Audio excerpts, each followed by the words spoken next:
শুভ সন্ধ্যা। আশা করি সবাই খুব ভালো আছেন। আজকে বিকাল 5টায় আমরা ঢাকায় এসে পৌঁছেছি আমার বড় ননাসের বাসায় বনানীতে। আমার ননাস ঘরের মধ্যে অনেক সুন্দর সুন্দর গাছ লাগিয়েছে, দেখতে খুবই ভালো লাগে। আমার ননাস খুব গাছপ্রেমিক মানুষ। এই তো উনি অনেক সুন্দর সুন্দর গাছ টবে লাগিয়েছেন এবং ওনার ছাদেও প্রচুর গাছ আছে, বারান্দায় অনেক গাছ আছে। আপনাদের সাথে একটু শেয়ার করছি গাছগুলি। তো মানি প্ল্যান্ট খুব সুন্দরভাবে করেছে, দেখতে খুবই ভালো লাগে। সব জায়গায় শুধু গাছ আর গাছ, সব বারান্দায় গাছ। আমি কিছু ভিডিও করেছি, আর কিছু ভিডিও করতে পারিনি।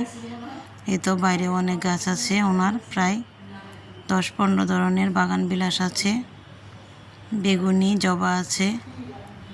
এখানে লাইট নেই তাই সব